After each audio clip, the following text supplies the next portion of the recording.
Hello and welcome, I'm Tino, and today we are going to see a super important concept is piercing and armor piercing. Our tanks should be always with enough armor to beat the enemy armor piercing. Let's see this example. If you see this icon here, means that things are not going well, but you can mouse over because maybe they are just piercing infantry units, but in this situation they are piercing our tanks. You can mouse here to see the enemy armor piercing.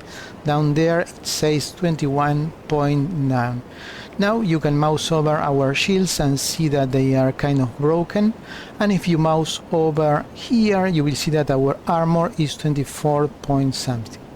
Down is a tail. The enemy is not yet at 100% of our piercing. If they have more than 24 they will be dealing 100% damage, but we need to have at least double their piercing. For example, if we have 24 points of armor and they have more than 24 points of armor piercing, they are going to be dealing 100%.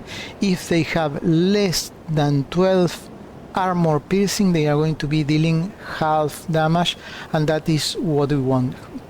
Half damage is the minimum, and if they have something in between, like in this situation, they are going to be dealing in between damage. In this specific case they are dealing 80%, and it's not good at all. So if the enemy is 21.9, we want at least 44 armor, and we are going to fix our template but using as minimal resources as possible.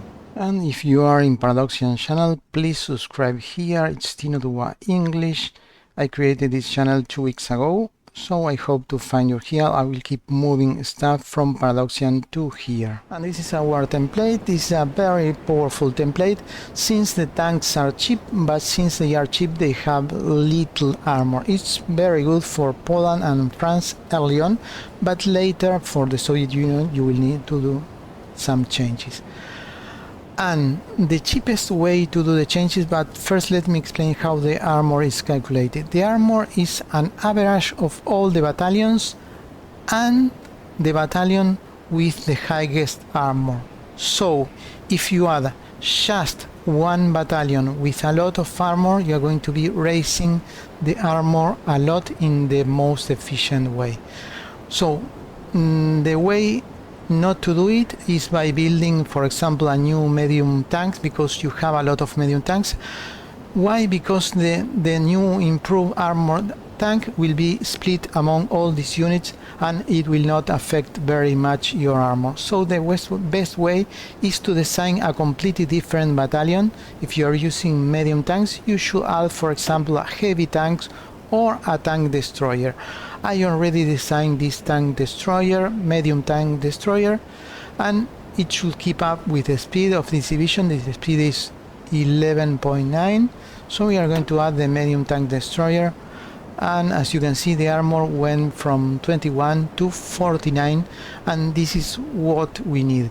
With just extra 50 tanks, only some extra resources, we keep all the old tanks that deal a lot of damage, and we improve our performance a lot because now we are going to be having armor benefits. And how to design this tank? Well, there are three top aspects. One, you should use slope armor, you should use improv wielding.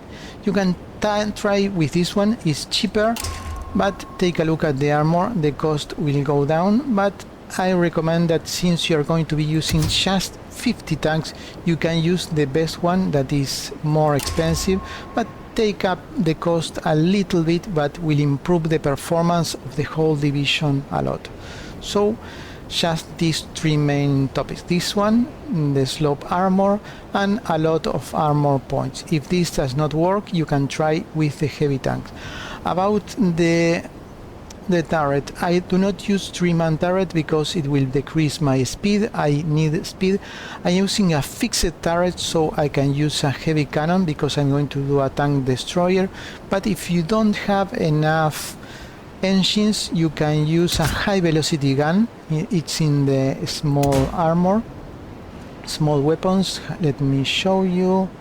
basic high velocity gun, and as you can see the speed went up a bit, so you can decrease the engine if you don't have the technology. I use this one for improved speed, the standard engine that is the fastest one, and of course you can add heavy machine guns. I use the fixed turret. The fixed turret is super high reliability, it's lower the breakthrough, but since I have already more than the top breakthrough that I need, it's going to be going a waste more breakthrough than that I already have. So this tank, only build 50 of this one and you will improve the performance of the whole division a lot.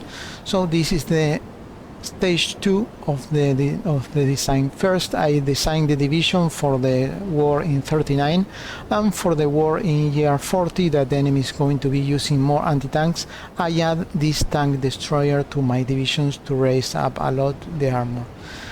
Okay, hope that helps, and thanks for watching. See you in the next one. A like and a comment, I love it. Thanks, bye bye.